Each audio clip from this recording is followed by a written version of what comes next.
दोस्तों, चोर के घर में यह बात किसी को भी पता नहीं थी कि चोर के घर वाले यह बात जानते थे कि वह बाहर कहीं जाता है और काम करके अपना घर चलाता है। चोर के परिवार में उसकी पत्नी और एक छोटा बच्चा था। चोर यह सोचता था कि उसकी चोरी के बारे में पता नहीं चलेगा। एक दिन चोर चोरी करने के इरादे से रात को अपने घर से निकल पड़ा। उसकी पत्नी को उस पर शक हो गया था क्योंकि वह रात को क्या करने जाता है। जब चोर चोरी करके घर आया तो उसके हाथ में बहुत सारा धन था। जब चोर वापस आकर सो गया था तो उसकी पत्नी ने सब देख लिया था। वह उसकी इस बात से समझ चुकी थी कि वह एक चोर है। अगली रात को भी चोर चोरी करने निकल गया था। जब वह चोरी करने के लिए एक घर में जा रहा था तभी उसे एक आदमी ने देख लिया।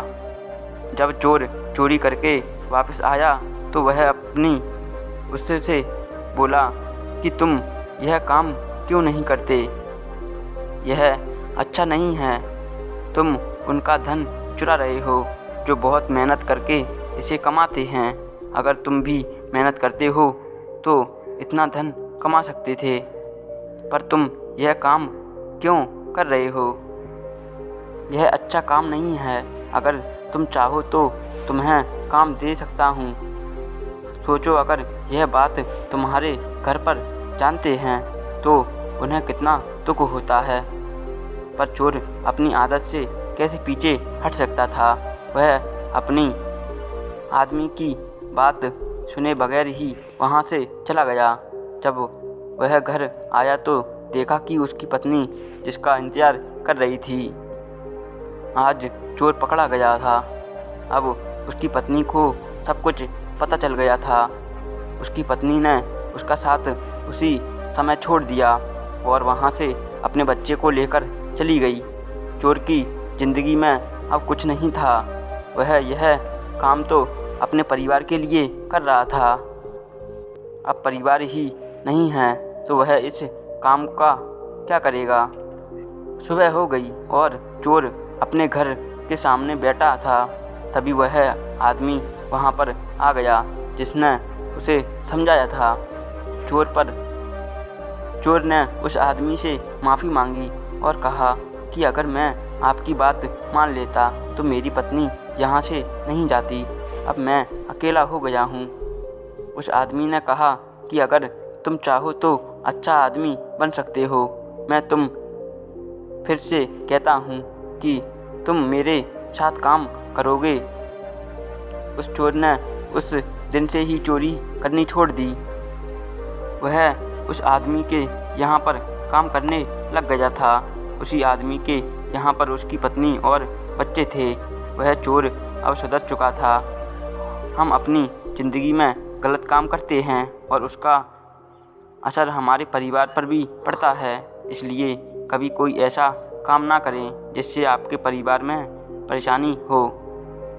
अक्सर लोग अपने परिवार की चिंता नहीं करते हैं और अपने गुनाहों पर पर्दा डालते हैं।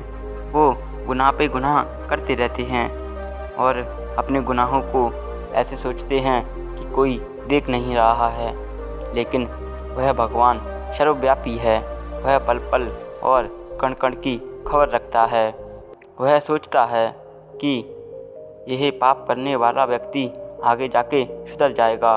लेकिन कहते हैं ना, जब पाप का घड़ा भर जाता है तो उसका अंत निश्चित है। फिर स्वयं ईश्वर ही उसके लिए योजना बनाते हैं और उसका अस्तित्व ही मिटा देते हैं।